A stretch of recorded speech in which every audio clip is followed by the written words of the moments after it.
all tied. Liquid definitely has to acknowledge that Granite Gaming is not going to yield here. They're not a pushover that you can simply ignore and take lightly. Granite Gaming definitely demanded the respect on the last map, but Infernal Shrines might be a bit of a different beast here. So it was supposed to be a close series, and so far it delivered. How is Team Liquid now going to approach the strength that we've seen from Granite Gaming on map number 2?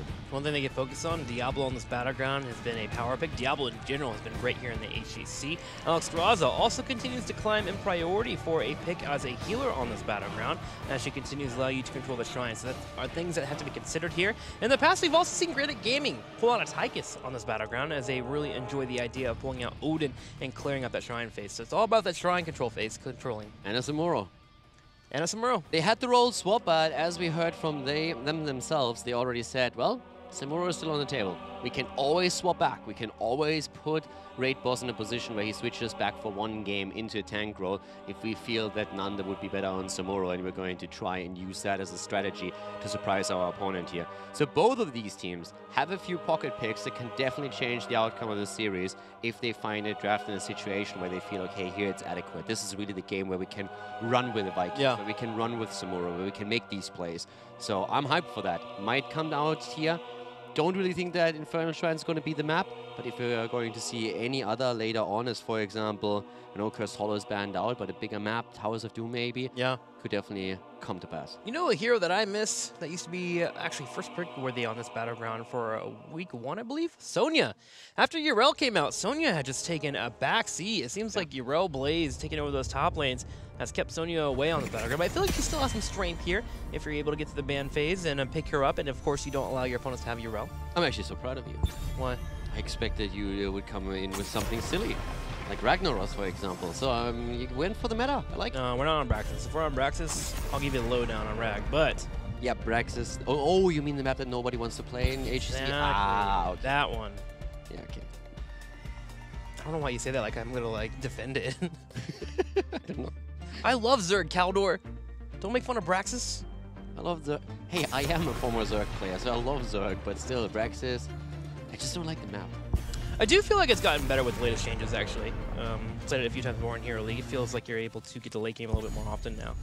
So maybe there is more to it, but that's for another discussion another day. Genji Diablo, banned out, Abathur and Garrosh. Just to give you a couple of ideas on maps while we're having the bans coming in, Braxis was so far played a single time in Europe, once. If you're looking at the maps that are being played the most right now, the top 3 Volskaya is actually taking the #1 spot 15 times, and we have 12 times each for Infernal and for Cursed Hollow. So it's actually very balanced. There's 3 maps that don't see a lot of play. Braxis has been played once, Sky Temple has been played 6 times, and Towers of Doom has been played 6 times as well. Outside of those 3, every other map has been played at least 10 times. It's actually really impressive. Tracer, Kane, Tassadar. We're going on the Tracer train here for Team Liquid, and Granite Gaming, they have a draft for this battleground. Hanzo with the explosive arrow pickup at level 4 can help clear out the minions, and then you have Alex Straza, who is the strongest support on clearing those camps, especially here on this battleground. So she is actually a second pickup for Granite Gaming, as they believe so strongly in what she can achieve. So they are definitely building for Shrine Phase. The Dragon Coin is definitely something where they're going to focus on heavily. And it's actually an interesting draft already, because we could definitely see with the next few picks a very objective-heavy draft coming in from Granite Gaming. The Tracer composition worked extremely well on map number 1 in Dragonshire for Team Liquid, so they're trying to play that again. Makes sense. It's going to be a very different style though, because I do not believe that Granite Gaming is going to spec this heavily into stealth heroes again. I really think from them we are more so going to see something that is trying to confirm the punishers for them. If you already have Alex Straza and Hanzo, that just makes the most sense, and if they actually do that, then Liquid might have a bit of trouble to get the objective here. They have Tassadar that helps. Yeah. Especially after 16. But Tracer, one of Tracer's downsides is that she's not really fantastic on the shrine itself. She's great around it, she's great to get the kills, but she doesn't really have the wave play that you oftentimes want in order to get those minions. This has to be a Yrel and a Murden, right? From Granite Gaming. Murden comes in, he gets that main tank, but you want to make sure that you don't have to deal with Tracer. Ooh, they do Leoric instead. Have we actually seen Darkmog play in Yrel? I was just about... for a moment, I was like, have you actually seen Darkmog play Leoric? Yeah. And it was like, have you been AFK last game? No, you meant Yrel, sorry. Yeah. Yeah, because I feel like Yrel would have been an awesome pick here for them. Urel is always a good pick, but I think this is one of the few maps where you get a lot out of the wave clear that Leoric has, you know? Okay. So I can double check the Urel stat for you on them for, in a second. Well, there's that Sonya as she actually comes out. A Nubrak as well. So going to be having Cocoons? Going to have the ability for Tracer to zip down? No, they played Urel once. Okay. And they actually lost that. Interesting. I feel Sonya is just... The reason why we don't see Urel here is just simply because you have more wave clear around Sonya and Leoric and more dominant... I actually have to say, I really just feel it comes down to the AoE damage. Urel has that, but I think that's one of the aspects where Leoric is, for example, better. See, where I look at it is I feel like the wave clear is similar. Sure, Neil Peasant's pretty crazy. But between the differences between the two is that Leoric dies and comes back. Urel just never dies. So you're able to continue to jump around and actually handle the shrines a little bit. And if you are drawing a resource from your opponent and Urel's eating that and getting the Ardent Defender out, typically your backline is shredding. But, hey, you have pick up the additional slow, though. That's true. So for Reyna, it makes sense. You don't have Phoenix this time to follow up on it. But for Reyna, it's, I think it's really the synergy between... I think there's like several layers to it. First of all, you want to have the slow synergy continuously that Reyna can capitalize on. You want to have the Entomb. That's a better kill setup than you can get with the Urel. You have a little bit more wave clear. And besides that, you have the damage reduction that you can also use on the Shrine much more easily than anywhere else. Urel has a lot of other advantages, of course, that she can offer. And I don't think she would have been a bad pick by any means. But I can understand why they went for Leoric. But just in general, Urel is never a bad pick. She's never a bad pick. There's never a situation where I see Urel being picked. I'm like, oh my god, what did they just do? Why do you pick Urel here? That has never happened since she. Even if you have 4 melee, yeah, let's just throw Urel in there. We don't need a support. Let's just go all the way. Damage reduction right away. Exactly. Just push them around. Like you can always make a good case for Urel. Always. Always pick Urel. And let's go ahead and jump into game number 3 here. We are all tied up. One of these teams will be taking a lead here as we continue to fight for the Western Clash. And the fight for the Western Clash is on as the series is tied. And to the left, Memecraft on Hanzo, Darkmork on Leoric. For Granite Gaming, we have Wolfjaw on the support, Alex Straza this time, Raid Boss on Jimmy once again, and Muradin, played by Nanda. On the right, Hasselwab's on Tassadar, Athernal on Sonya, Nurok on Deckard, Sport Billy on a Nubarak, and Arcaner. Back to the Tracer. Tracer helped them earn a win in game number 1. You know, if anything surprises me that Urel wasn't picked, then I'm probably a bit more surprised that Sonya was picked over Urel. That's probably more of a surprise than seeing the Leoric pick here. Also because it feels that, especially when we're looking towards Darkmork, he seems more comfortable on Leoric. And Sonya has, I guess, more of the on-point damage, especially with the spear, and she has a lot of the self-sustain. But I think that's a lot of the arguments that you can make in Urel's favor too. Either way, it's going to be an explosive and aggressive game as both teams want to have that lead, as they want to go with that lead into the 4th game to make sure that they can get that 3-1 victory in an ideal scenario. Granite Gaming doing pretty well in this early game clash. That's Team Liquid. Starts to get the wave clear going. Hasselwabs will be one of the mains to really set themselves up for that. Actually, looking into it, their wave clear, oof, it actually kind of hurts in this 4-man. So Tassadar will have to be the one to really carry that burden. Granite, he carries it well with Sidestorm. Should be able to clear on out, while Granite Gaming on the other side, they put out the damage, and they put it out quickly. Nande comes in, drops a Stormbolt, Raid Boss puts some damage to Sport Billy, and he has to back up.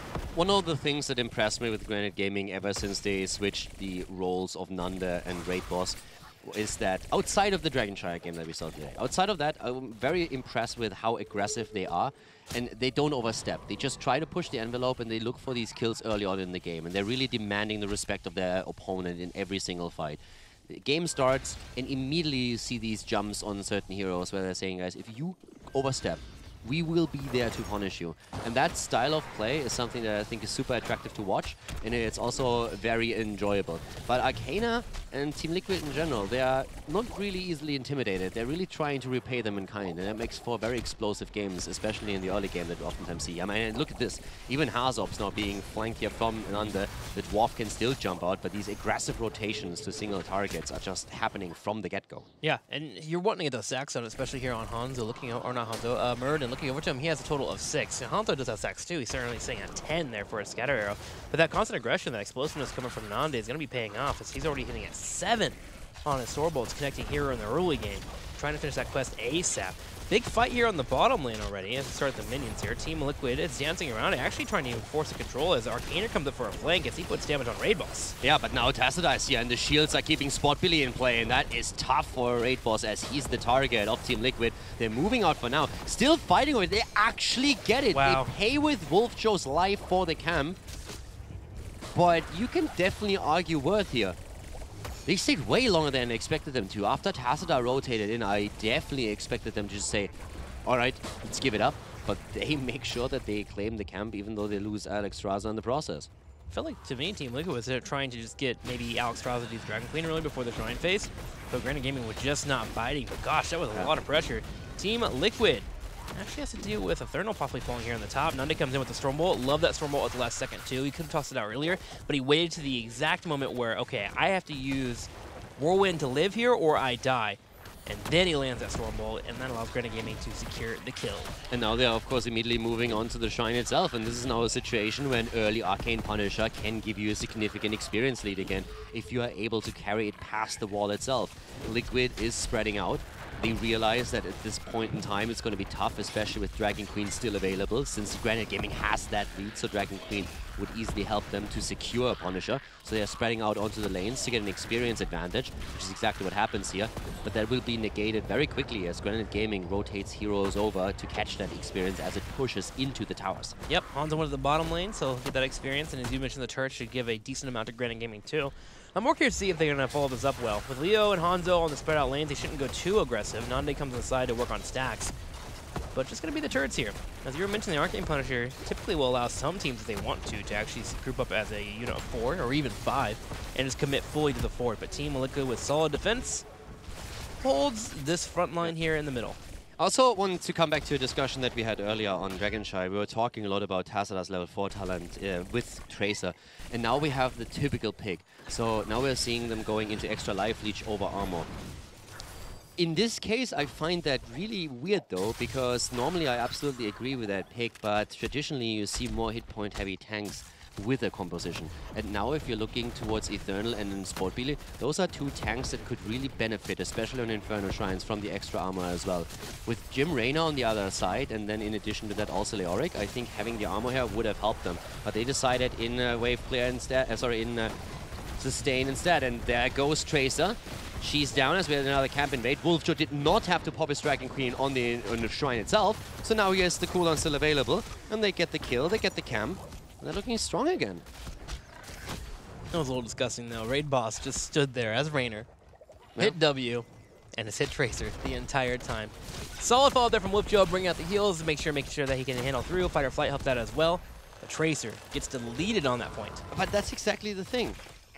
Normally with a different front line, I am a huge fan of Tracer composition with the extra life leech. It allows her to do so much. You're just way more self-sustainable, you can go deep, you are just in the fight for ages. But right now, the front line is going to suffer because of that. You still get the shield, but you don't get that armor. And as you said, Reyna is just doing so much work. And in this case, they focus Tracer. Auto attacks against Tracer are always amazing. But even if Tracer is not at that front line fight, you can always focus down Sonya now. You hit one Stormbolt and you start chunking away, especially comboed with Entombs coming in later on. I would have loved extra armor to make sure that the Entomb target has a chance of surviving through it. Things will get better for Sonya at 10 when Wrath comes online. But definitely something Team Liquid has to consider as they are having a hard time with these team fights. Raynor just shredding them with the help of Hanzo also working those scatter arrows with level 7 coming online. And you have Wolfjo to back you up when it comes to heals. It seems like this is going to be a tough nut to crack. This is, by the way, only the 4th time that we have Sonya played in Phase 2 of HGC 2018. Only for the 4th time. Team Liquid has played her twice. And they won twice with Sonya. And both times it was on this map. So this is really because of the objective, because of how it works. The map where Sonya gets the most benefit.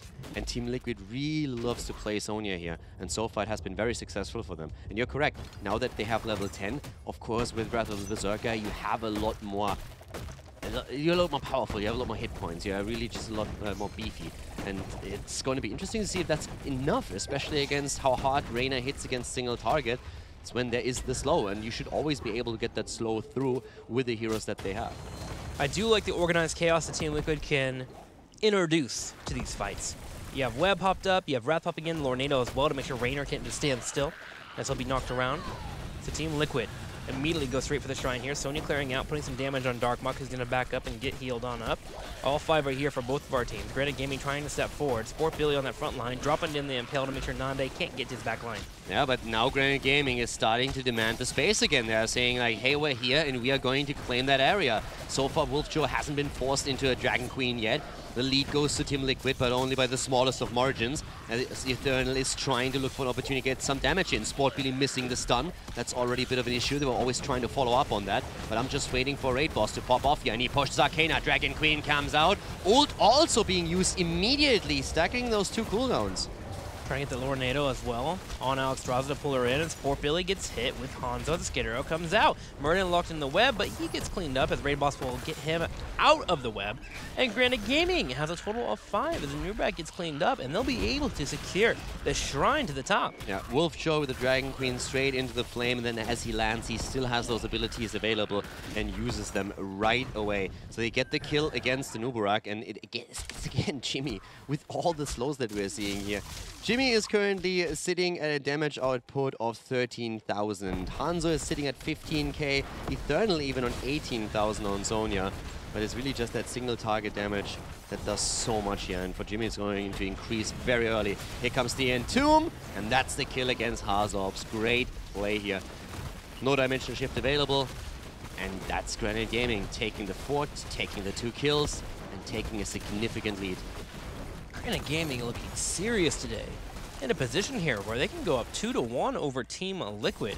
Granite's a bit early, Keeps are still up and going. Again, look at the big picture here. If Granite Gaming takes Team Liquid down, and we see later on Leftovers winning versus the Monkeys, then the match between Granite Gaming and the Leftovers next week is going to decide which one of the 2 teams goes to the Western Clash.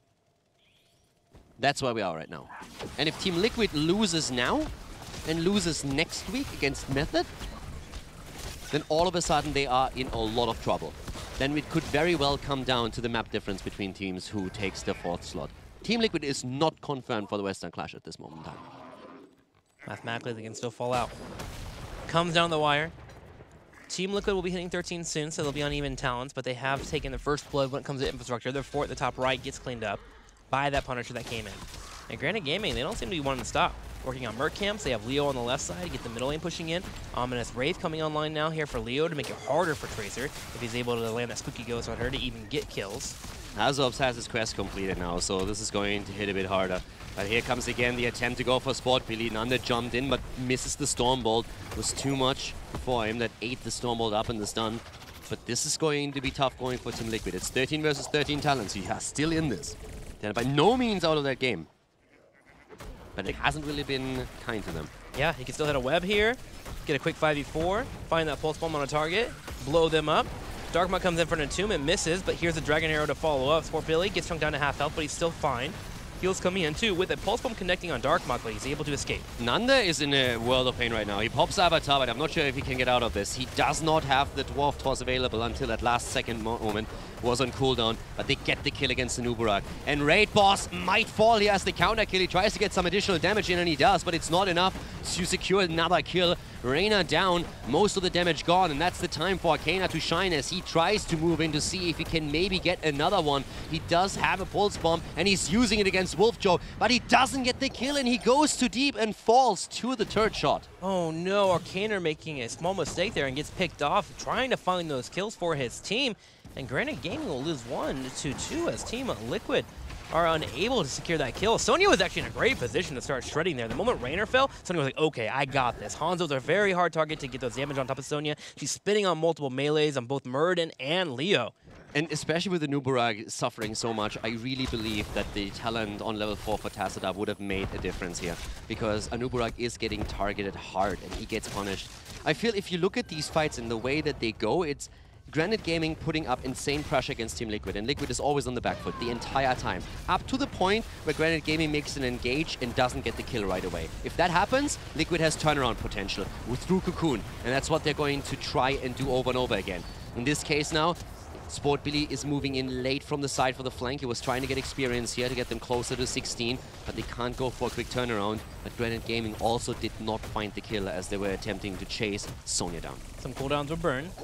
There will still be a Dragon Queen and Cleansing Flame, though, available for Alex Raza. And Granite Gaming turns their attention over to the Shrine, and they start clearing out the minions quickly. Already at 7-0. Team Liquid, a little bit late, but they did get a Night Camp pushing in the top lane, something that Granite Gaming will have to deal with later on. Liquid is going to let this one go. There's no way in my mind that they actually go for it, because Granite Gaming is so far ahead. They still have Dragon Queen. They're going to have 16 in a few seconds. Liquid is very likely going to say, okay, guys, let's give this up.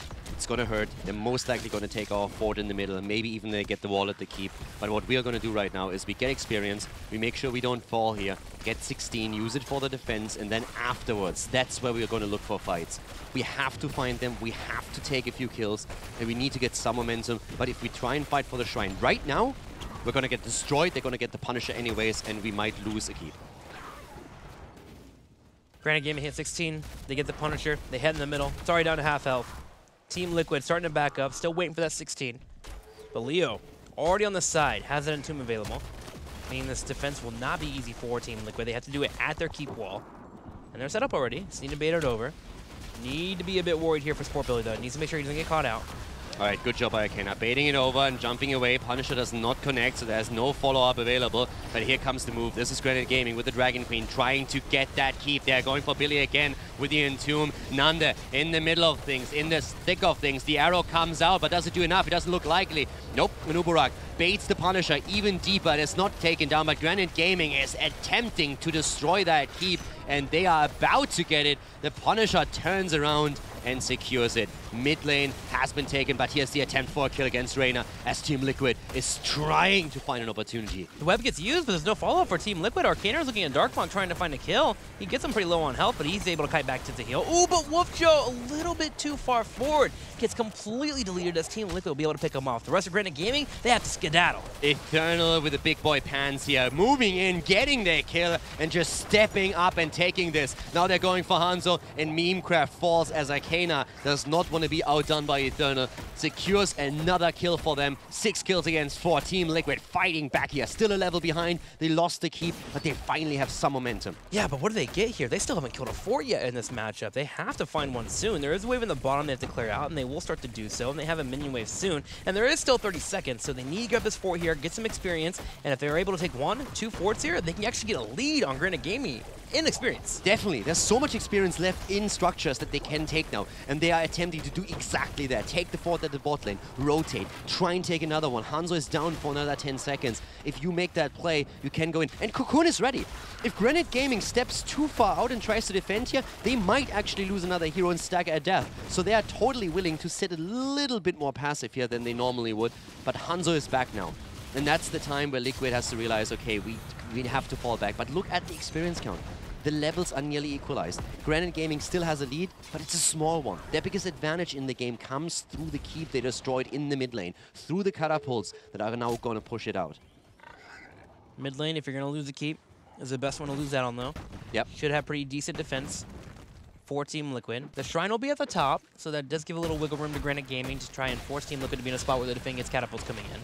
But we have a game on our hands. We had a late game. Stormbolt comes out. Big Dragon Arrow 2. It even hits Arcaner as he blinks at the last second. Unfortunate for him, but Sonya gets deleted too. Beautiful place here again by Granite Gaming. They look for the opportunities and they find them. Norok goes down. Their triple kill, and it might be the end. If they can take Hazu, and they do, they can go for core here. They're moving through the middle. They attempt to drop Inuburak as well, but unsuccessfully. 30 seconds left for Granite Gaming to close out the game. 10 kills against 4, nearly level 20 for them. A fantastic game 3 here for Granite Gaming as Team Liquid has to accept their fate. They took game number 1, they lost the second, and they are about to lose game number 3. Granite Gaming just looking stellar today. Granite Gaming playing the battleground to near perfection when it comes to the Shrines, able to grab multiple Punishers, and it will be enough after they find a couple of kills in the late game. There it is, Granite Gaming grabbing another win and going up 2-1.